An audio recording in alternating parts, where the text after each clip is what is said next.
Hey guys, Gear here. So, we're on to the next part of our build, and I want to show you guys before we start. This is how the legs turned out when we finished them up. Let me just light a bit. Okay. As you can see, they fused quite well. See if I get it a little bit closer. Just my lights on. See, fuse is good. Looks really good. Still some details with the head I gotta fix. Like for some reason there's a crack there. But anyways, for the most part, you know, not bad. And like I said before, like normally if you glue them on straight, they do one of these numbers. When you push them down, they would just stay that way. But this way, they kind of like start to bridge themselves out a little bit as you adjust them. See? So, you know, he gets that heroic pose. So yeah, that's how that turned out. Now, our next step is going to be the arms. Next to the legs, arms are actually fairly easy. This is a pre-assembled arm, obviously. In this case, it's the left arm. Wait, nope, right arm. I'm sorry, it's the right arm. And as you can see, it has this ball joint on the end. But because of the way the bear guard is designed, the joints don't exactly, you know, match up really well. And you're going to have to use the ball joints that come with the bear guide for this part. As you can see, I only have one left. It's because I've actually got one in use already. I'll show you why in a moment.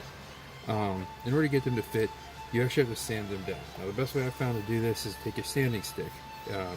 This one here, I don't have a clue what the grits are on it. I just know it came in the kit. You just kind of go around it, taking off a little bit at a time until you get it to where you want it. Now, you want it to be a little bit thicker than the hole on here. Not by much, but just a little bit. That's for grip. It helps out when you go to assemble. As you can see here, this is a completed one. I actually finished this one up earlier in the week, so I'd make sure I had it ready to go. Once it's all done, it's simply, and this is a good time to, you know, put your bear guide like this and test out the joint and make sure that the head's not in the way. So if there's anything you do, like say sand down the top of the joint a little bit or something, you can adjust for that. In this guy's case, he comes with these shoulder pieces. Let me see. Okay, this is the right one for him. He comes with these shoulder pieces that actually mount onto the ends. So the best way to test this is to actually have the shoulder piece all the way assembled. If I can get it on there. I think that's right. Oh, okay, maybe not. Give me a minute here. I may have the wrong shoulder side. Also, if you're going to pre-assemble stuff, make sure you mark it. Okay, so... silly thing. Okay, so anyways, like I was saying, I'm pretty sure that's right. Anyways, so what you do is simply, now see, that's another thing. Like if I hadn't made sure this was just a little bit bigger, then when I pulled it out, the ball joint would have stayed in. Now, see, it's attached on there. Looks pretty good. And then we just slide into place. And this gives me an idea as to whether or not my bear guy head and the shoulder are going to conflict with each other.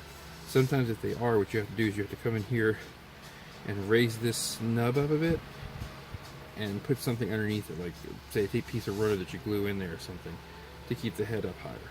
It doesn't have to be much, and most of the time your chest armor will block it. A good example of that is, what is that? See here, I already have the chest armor assembled. And if I put it up underneath, like say the head's just off a little bit, like, this one's not want to cooperate. Let's say it's just up a little bit like that, and that's obviously a little bit higher. Just put the chest armor right up underneath it, and you can't even tell. But in this case, the whole thing sits pretty flush. It looks like it's going to fit perfectly, even with the skirting around the head, the sides of the helmet. So I don't think I'll have too many issues out of that. And then hopefully next time you guys see a video, I'll have both arms just fully completed, and well, other than painting and some other stuff. So also there might be a bit of a gap in between my final video, which is going to be on the helmet hopefully, and when you guys see the final product, and that's because of painting and whatnot. But I'm hoping that there won't be too long of a gap. Anyways, that being said, as you can see, the arms turn out really well, and like I said, it's just a simple process of slowly going through and removing extra.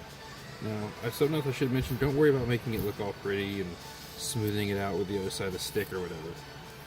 It's not necessary because it's not going to be a visible thing. It can be tucked away, and you don't want it to be too smooth anyways because you want to have something to grip the inside of the ball with.